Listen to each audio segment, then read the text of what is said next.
My dear students, I am Dr. Terrence Mukhia from the Department of English, Salesian College, Sonada. Today I would like to deliver a short lecture on the beginning of the English drama. This lecture is meant for the first year English Honours, Co-Course 4, second semester. I have divided this topic into two sections. Part 1 deals with miracle, mystery and morality plays, and part 2 deals with intellects. Accordingly, I'll be doing this in 2 lectures. Let me begin the first one.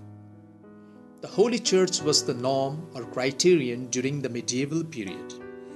In this sense, the church was everything. Church was the meeting place, the center of prayer, and above all of amusement and entertainment. Anyway, the good church was concerned about the spiritual welfare as well as the entertainment of her people. So as early as 1110 AD, the year which saw the performance of a Latin play in honor of Saint Catherine, evolved out of the church and the religious instinct of man, a kind of drama known as miracle or mystery play. Such kind of drama had already evolved in France out of the rich symbolic liturgy of the church and had established itself in France by the time of the Norman conquest. Now we will see how the humble beginning paved the way for further development of drama proper in England. The miracle and the mystery plays. A mystery play presented an event or series of events taken from the Bible, while a miracle play dramatized an event or legend taken from the life of a saint or martyr. In the beginning, the production of these plays was under the direct control of the clergy. They were performed in the sacred buildings of the church and were acted by the priests, and their language was Latin of the service. The purpose of these plays was mainly didactic, because they were used as platforms for religious instructions. The plays gradually grew in popularity, and as on great occasions, larger and larger crowds thronged about the church, the stage had to be taken out from the interior of the building to the porch. Later, the place of performance shifted from the church to the churchyard, and then to the street or marketplace or convenient open spaces about the town. The church lost its exclusive control over the production and performance of the plays. Laymen began to take part in the performance and ultimately superseded the clerical actors. Latin also gave way to vernacular. In the 14th century, the performance of these plays was entrusted to the trade guilds. Each craft enacted plays according to its own trade. Thus the shipwright presented Noah's Ark and the fisherman the flood. Gradually, these plays were united in great cycle, beginning with the creation and ending with the final judgment. Each town had a complete cycle of religious plays of its own. And of these 4 complete cycles, those of Chester, York, Wakefield and Coventry have survived the onslaught of time. These plays were performed on the wheeled theatres or pageants, which moved round the town and presented plays at fixed places of the town. The performance of these plays began with the feast of Corpus Christi, which fell in May or June when the weather was likely to be good and hours of daylight were long, and so they are sometimes called Corpus Christi plays. Though the plays were distinctly religious in character, some elements of humor were introduced. In the play Noah's Flood, Noah's wife provides great fun for the audience. Noah asks his wife to enter the ark, but she objects.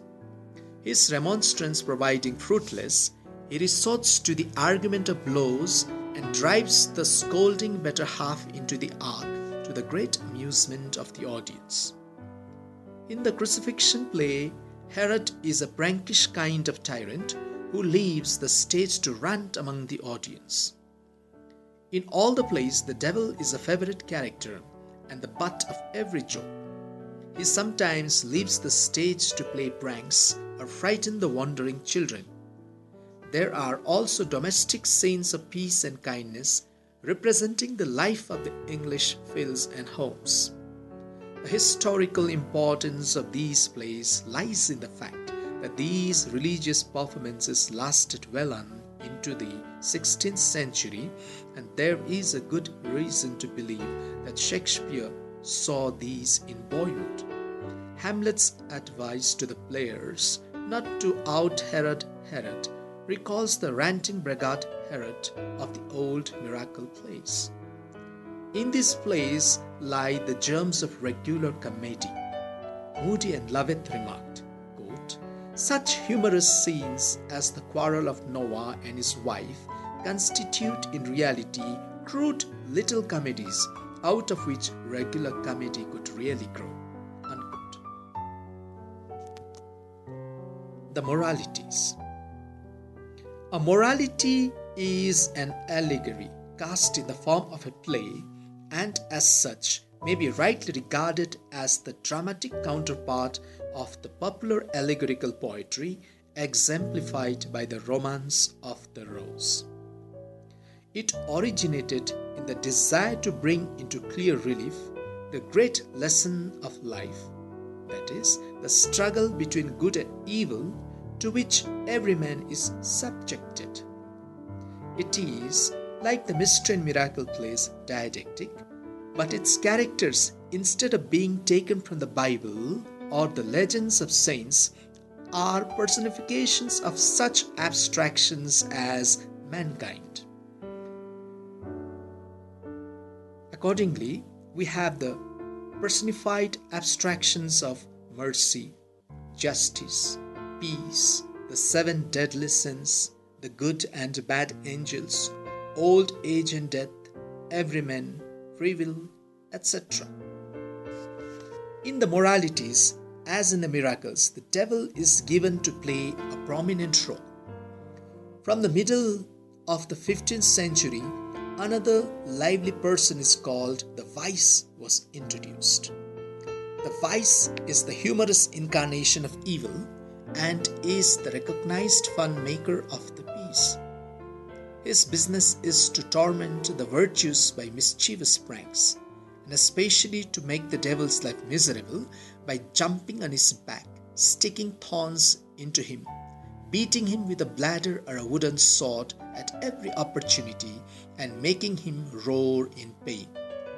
A morality play generally ends in the triumph of virtues, the devil leaping into hell mouth with vice on his back. It registered a great freedom in the handling of both plot and characters, as it was not bound to follow the prescribed lines of any given story. In the moralities, the hero is a personification of humanity in general.